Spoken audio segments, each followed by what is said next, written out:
Hello, ako po si Claribel. Ako po si Nicole. Friends kami ni Kevin. Yeah. And friends po kami yan tulad nga po sabi ni Nicole, friends po kami ni Kevin nung high school pa. Yun. Hanggang ngayon naman obvious ba? Ayun. Si Kevin, sa barkada namin, isa siya sa pinaka-joker. Yun. Painitin nga lang ulo minsan. Yun nga. So, HB palagi. Pero, may times naman na mabait.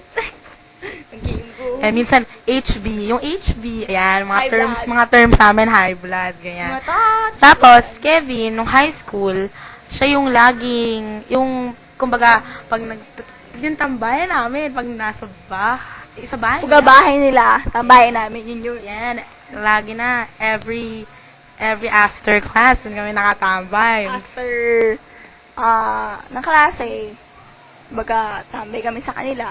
Yun. Yan. Tsaka si Kevin, galante yan. So, siya, galante. Actually, nilibre nga niya kami ng lugaw kanina lang.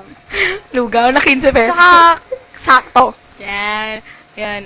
Tapos, yun nga, si Kevin, siya, kumbaga,